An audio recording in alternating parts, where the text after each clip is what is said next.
Some betrayals don't come in the dark. Mine arrived on a clear Tuesday morning at exactly 8:14 through a phone call from my own daughter while I was sipping coffee on a porch she thought she had already taken from me. She didn't ask how my chest was or if the Michigan winter was setting in. She just said, "Dad, we sold the Clearwater cabin. You have until Friday to get your things and get out." My name is Philip Stafford. I'm 73 years old, a retired structural engineer and a man who spent 40 years studying blueprints, load-bearing walls, and the exact points where structures fail under pressure. In my line of work, you learn early that nothing collapses without warning. There is always a hairline crack, a subtle shift in the foundation, a creak in the joints. You just have to know how to look. My daughter, Brooke, and her husband, Julian, thought I was too old to notice the cracks in my own family. They were wrong. The Clearwater Lake cabin sat on a quiet stretch of waterfront in northern Michigan, past the old limestone quarry. I bought the lot in 1994 for $35,000. Back then, it was nothing but pine trees and rocks. My late wife, Margaret, thought I'd bought a headache. I told her, "Give me 3 summers." She smiled, handed me lemonade, and told me to get to work. That was Margaret. I built that cabin with my own hands. I cleared the timber, poured the footings, raised the cedar framing, and shingled the roof. Brooke was 6 that first summer, running around in mismatched boots and collecting pine cones. Nolan was 2, sleeping in a playpen under the shade of a massive oak tree. That cabin became our family anchor. Every Memorial Day, every deer hunting opener, every hot August weekend that needed a cool breeze off the water, we were there. When Margaret got sick in 2016, we spent her last good months on that porch, watching the loons dive as the sun went down. After she passed in 2017, the cabin wasn't just wood and stone anymore. It was the only place left where I could still hear her voice. By 2024, Brooke was 38 and married to Julian, a man who called himself a luxury developer but spent his time driving leased SUVs and chasing investors. Julian measured his self-worth by the size of the logo on his shirt. Brooke owned a failing clothing boutique. They lived in a gated community in Grand Rapids, paying $4,200 in monthly rent and sending their kids to a school they couldn't afford. My son Nolan was 34, a high school history teacher married to a sensible girl named Sarah. Nolan was a good boy, but he couldn't stand conflict. If Brooke raised her voice, he folded. If she wanted to eat at a restaurant he couldn't afford, he quietly paid. For the last 2 years, Thanksgiving dinners felt less like family gatherings and more like a corporate audit. Julian kept asking about my property taxes. Brooke kept hinting that a 73-year-old man had no business driving 3 hours north alone. They were circling the cabin like vultures. In 2011, after a mild pneumonia scare, I did what many parents do. I restructured the deed to the Clearwater cabin to make estate planning easier. I put Brooke and Nolan on the deed as joint tenants with me. I wanted to make sure that when my time came, they could keep the cabin in the family without dealing with a messy probate court. I thought it was a gift. Brooke and Julian, however, saw it as an opportunity. The crack in the foundation showed itself on a Sunday evening, 2 days before the Tuesday phone call. Nolan called me first. His voice was thin, the way it got when he was trying to sell me on an idea he didn't actually believe in. "Hey, Dad," Nolan said. "Just checking in. How's the shoulder?" "It's fine, Nolan. I chopped half a cord of wood yesterday." "Right. Good. Listen, Brooke and I were talking, and Julian, we were looking at the Clearwater property. The county reassessed it last month. The taxes went up another 14%. "I know," I said, keeping my voice flat. "I paid the bill last Tuesday." "Yeah, but Dad, you're 73. That drive in the winter is dangerous, and the roof on the boathouse needs to be redone." Julian says it's going to cost at least $12,000. We think, well, Brooke thinks it might be time to capitalize on the market. Capitalize, I repeated. That's a Julian word. There was a long pause on the line. I could hear rustling in the background, like someone was handing him a notepad. "We talked to a broker," Nolan admitted, his voice dropping.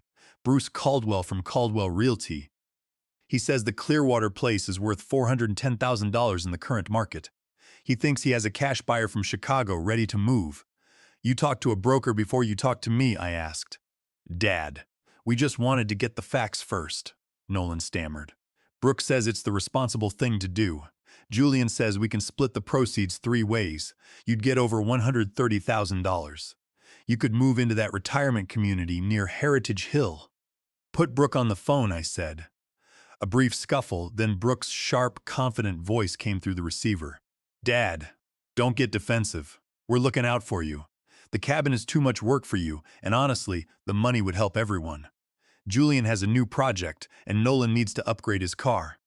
My home is not an investment fund for Julian's projects, I said quietly. Dad, we're on the deed, Brooke said, her voice dropping the warm daughter act. We have rights to that property. We're doing this. I didn't argue. I didn't shout. I just said, I'll talk to you later, Brooke, and hung up. I sat in my kitchen in Grand Rapids, looking out at the bare maple trees. The betrayal tasted like cold ash. They had already hired a broker. They had already calculated their shares. They had already decided where their 73-year-old father was going to live. But what Brooke and Julian didn't know was that a structural engineer doesn't build a house without a backup plan. And they certainly didn't know about the locked steel box in the bottom of my workbench, or the deed to a second property on Summit Lake. On that Tuesday morning, the fog was thick over the Grand River as I sat on my kitchen porch, my phone buzzing at 8:14. Brooke's name flashed on the screen. I slid the bar and listened as she gave me the deadline. Dad, we sold the Clearwater cabin. You have until Friday to get your things and get out. I didn't let my breath catch. I didn't raise my voice. I took a slow sip of my coffee, feeling the heat through the ceramic mug. Brooke, I said quietly, which cabin do you think I'm calling you from right now? Silence. The cold, heavy kind. Dad, what do you mean? She asked. You're at the house in Grand Rapids. Or the Clearwater place. You and Bruce Caldwell go ahead and proceed, I said. We'll talk soon. I hung up before she could ask another question. In April 2018, exactly 6 months after I buried Margaret, I couldn't stand the silence of the Grand Rapids house anymore. I got in my truck and drove north. No map, no plan. I ended up in Mecosta County near Big Rapids, about 45 miles northeast. There, nestled behind a dense curtain of white pines, was Summit Lake. It wasn't on the tourist maps. It was a spring-fed, crystal-clear lake, quiet enough that you could hear a fish break the surface from 100 yards away. An old cedar lodge was for sale on a high bluff facing west. It had 3 bedrooms, a massive stone fireplace built from river rock, and a wraparound porch. I bought it for $280,000 cash. Margaret and I had been savers. We didn't buy new trucks every 3 years, and we didn't go on luxury cruises. We built our wealth slowly, brick by brick. I put the Summit Lake Lodge into an irrevocable trust, the Margaret Stafford Family Trust. I named myself the lifetime beneficiary. Only one person knew, my old friend Nate Campbell, 68, the retired county register of deeds. Nate helped me file the paperwork in Mecosta County. He kept that secret for 6 years, never asking why. A man's business is his own, Philip, he told me over a beer, especially when his kids start looking at him like a bank account. Now, let's talk about the deed to Clearwater Lake and the trap Brooke and Julian were walking into. Back in 2011, when I put Brooke and Nolan on the deed, I also signed a durable power of attorney for finances. I trusted my children, but by 2022, Julian's financial situation was crumbling. He had asked me to co-sign a $150,000 construction loan for a subdivision that never broke ground. When I refused, I caught him in my study, looking through my tax folders. That week, I went to see Gideon Vance, a sharp 50-year-old real estate attorney in Grand Rapids. Gideon looked like a collegiate professor, but possessed the mind of a high-stakes chess player. Philip, Gideon had told me, looking over my documents. A power of attorney is a dangerous tool in the wrong hands. If you want to protect yourself, we revoke it today. We signed the formal revocation of power of attorney under Michigan compiled laws, Section 700-5501. I had it recorded in Kent County and Roscommon County, where the Clearwater cabin sat. I didn't tell Brooke or Nolan. I wanted to see if they would ever try to use it without telling me. They did. On Wednesday morning, the day after Brooke's call, Nate Campbell called me. Philip, Nate said, his voice grim. Clearwater Lake just hit the MLS, listed by Bruce Caldwell. But here's the kicker. The listing agreement was signed by Brooke Stafford Miller as attorney-in-fact for Philip Stafford. They're using the 2011 POA. Are they? I said. They already have an offer, Nate said. A couple from Chicago, Carlton and Martha Finch, put in a cash bid of $405,000. Brooke accepted it on your behalf. They scheduled the closing for next Monday, December 3rd at 9 late a.m. at Great Lakes Title in Grand Rapids. I felt a cold steel settle in my chest. Who is the closing agent, Nate? Paula Jennings, Nate said. I called Gideon Vance immediately. When I walked into his office, he had the county records pulled up. They didn't check the recorder's office, Gideon said, a small, cold smile on his face. They assumed the 2011 POA was still valid. Philip, this is serious. Signing a real estate contract using a revoked power of attorney is forgery under MCL Section 750.248. It also falls squarely under MCL Section 750.174A. Embezzlement from a vulnerable adult. It's a felony. What do you want to do? Gideon asked. I can send a cease and desist right now and kill the listing. No, I said. Let it run. Gideon leaned back, his eyes narrowing. Philip, if they sign those closing documents, they are committing a crime. The contract will be void ab initio, and the buyers will have a massive breach of contract claim against them. I know, I said. I want them to sit at that table.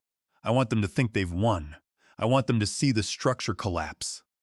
Over the weekend, I drove up to Summit Lake. The air was crisp, the temperature hovering around 28 degrees. The lake was quiet, a sheet of dark glass reflecting the gray Michigan sky.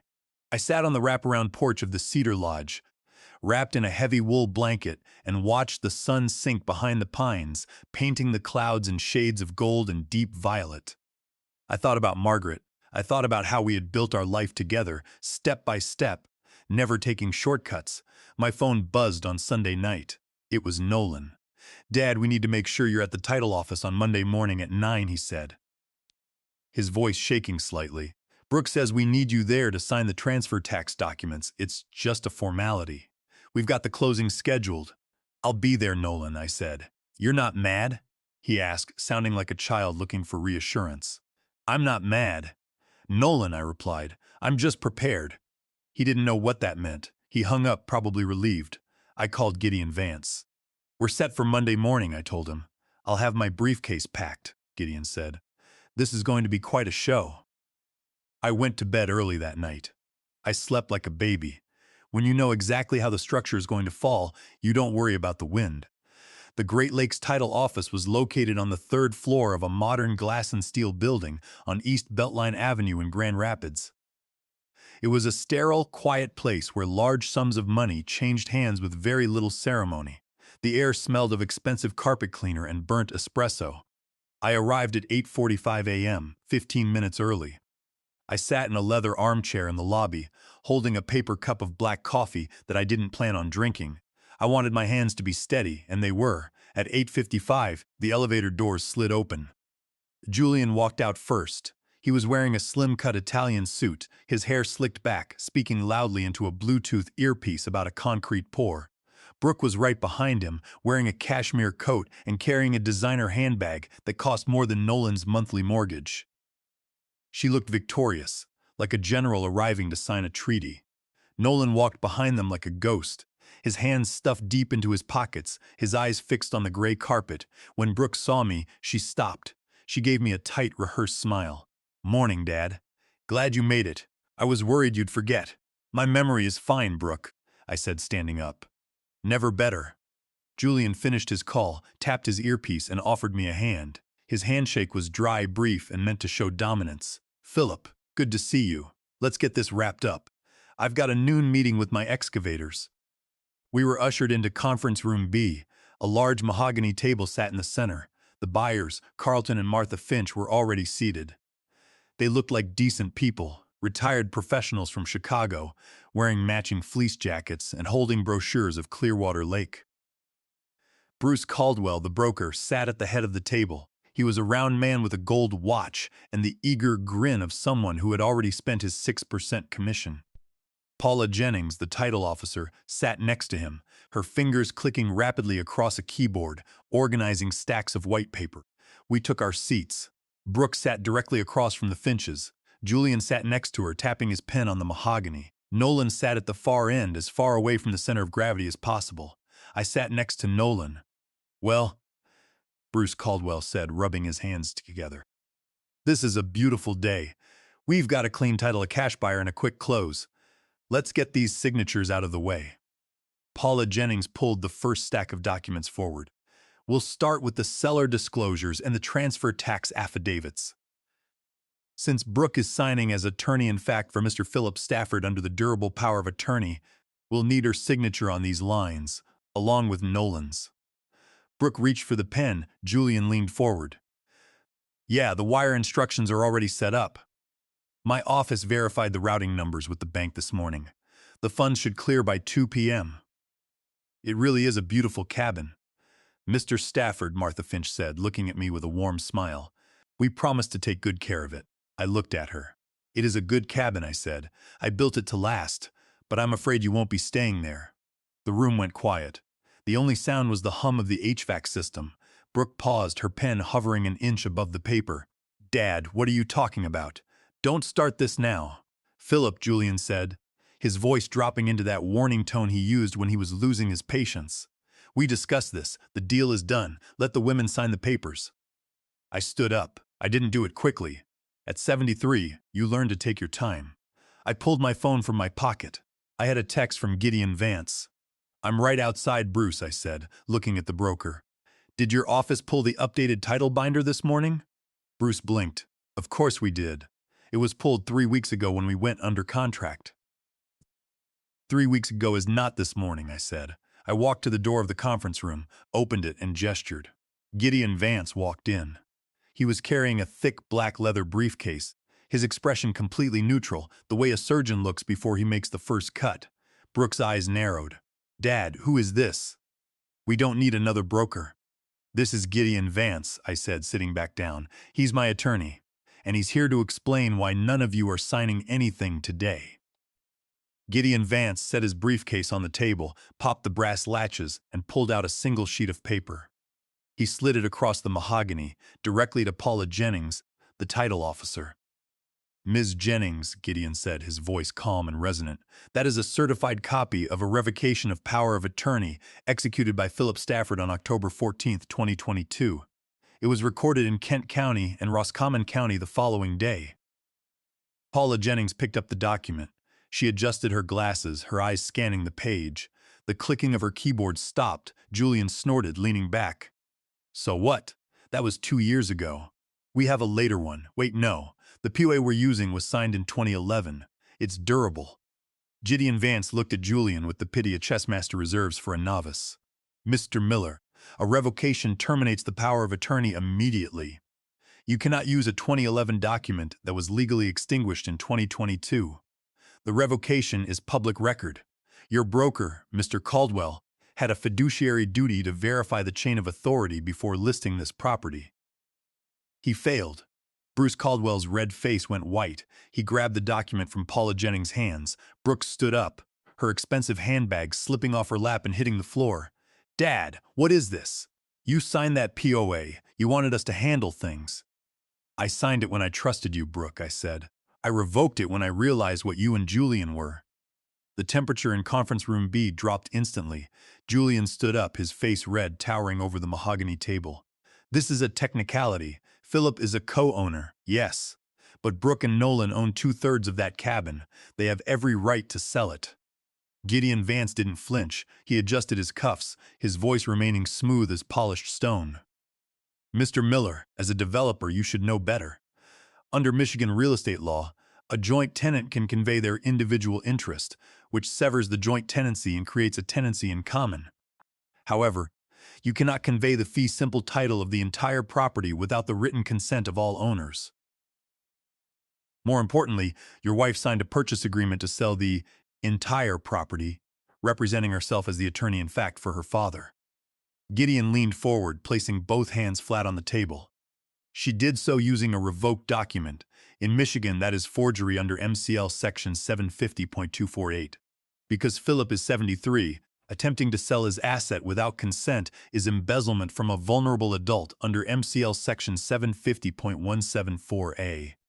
With a property value over $400,000, this is a Class B felony carrying up to 15 years in prison. The word prison hung in the air like a heavy fog. Julian's mouth opened, but no sound came out. The smug, confident developer who had walked out of the elevator 10 minutes ago vanished. In his place stood a man whose face had turned the color of wet chalk. Brooke looked at Julian, then at me. Her hands were shaking. "Dad, prison? What is he talking about?" You're my father." "I am," I said, looking her in the eye. "But you stopped acting like my daughter the moment you decided I was a bank account with an expiration date." Carlton Finch stood up so fast his chair scraped loudly against the floor. "We're out," he said, his voice shaking with anger. "Paula, stop the transfer. We are not touching this. This is a criminal matter." "Mr. Finch," Bruce Caldwell stammered, his hands fluttering over his folder, "I assure you we can resolve this." "Resolve this?" Carlton Finch barked. "Your office listed a property without verifying the deed or the power of attorney. We drove 4 hours from Chicago, paid for inspections, paid for an appraisal, and wired $405 to an escrow account for a fraudulent sale." Finch turned to Brooke and Julian. "My lawyer will contact you today. Repay every dollar we spent, or I file a complaint with the Grand Rapids police." His wife, Martha, didn't say a word. She grabbed her purse, gave Brooke a look of pure disgust, and walked out. Carlton followed her, slamming the heavy wooden door behind him. Bruce Caldwell scrambled to stuff his documents into his briefcase. "I have to call my broker," he muttered, bolting out of the room. Paula Jennings, the title officer, didn't waste any time either. She gathered her files with the practiced efficiency of a woman who had seen marriages end and businesses collapse at her table. "The escrow file is closed," she said to Gideon. "I will return the Finch funds to their originating bank immediately." "Thank you, Paula," Gideon said. She left, and the door clicked shut. The silence in the room was deafening. The mahogany table, which had been covered in contracts and wire instructions 10 minutes ago, was now completely bare. Brooke sank back into her chair. She buried her face in her hands, her shoulders shaking as she began to cry. Not the quiet, remorseful tears of a daughter who had realized she hurt her father, but the sharp, panicked tears of a woman who had just realized she was standing on the edge of a cliff. Julian was still standing, staring at the empty chairs where the buyers had been. "You could have told us," he whispered, his voice hoarse. "You knew we listed it 3 weeks ago. You could have called us. You could have stopped this before we got here." I looked up at him. "Julian," I said, "if I told you, you would have found another way to bypass me. You would have lied, or pressured Nolan, or tried to declare me incompetent. You didn't need to hear a warning. You needed to see the roof fall. You needed to feel the weight of the structure you built out of greed." I turned to Nolan. My youngest son had his head down, his forehead resting on his knuckles. He hadn't said a word during the entire showdown. "Nolan," I said gently.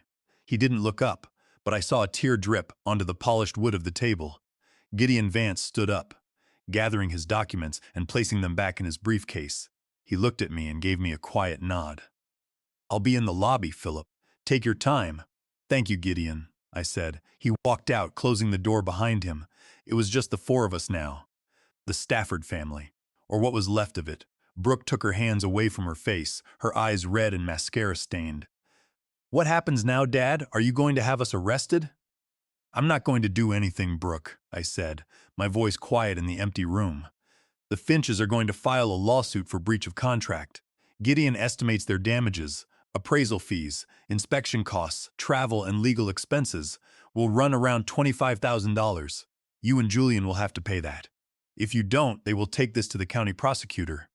And if they do, I will not lie for you. I will hand them the certified revocation of the power of attorney." Julian finally sat down, his shoulders slumped, his expensive Italian suit looking suddenly too large for him. "We don't have $25,000, Philip.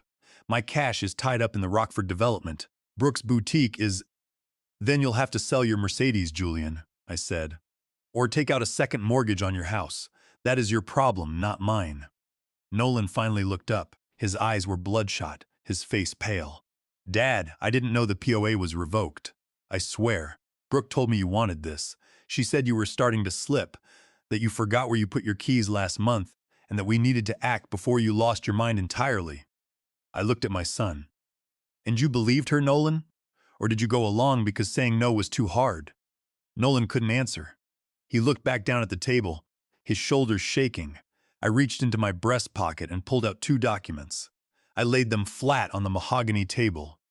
"These are quitclaim deeds," I said, my voice cutting through the quiet. "Gideon drafted them yesterday. They transfer your shares of the Clearwater cabin back to me, making me the sole owner once again." Julian sat up, his jaw tightening. "And if we don't sign?"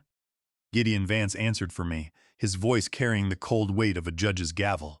"If you do not sign, we will file a formal report with the county prosecutor under MCL, Section 750.174A and Section 750.2248.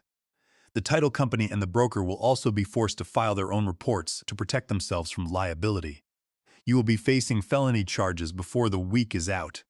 If you sign, Philip has agreed not to press charges, and you can handle the Finch civil settlement privately." Brooke reached for the pen.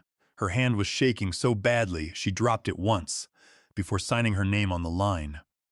Julian stared at the paper for a long minute, his chest rising and falling, before he grabbed the pen and scribbled his signature. Nolan signed his without hesitation, not even looking at the page. I slid the signed deeds back into my pocket.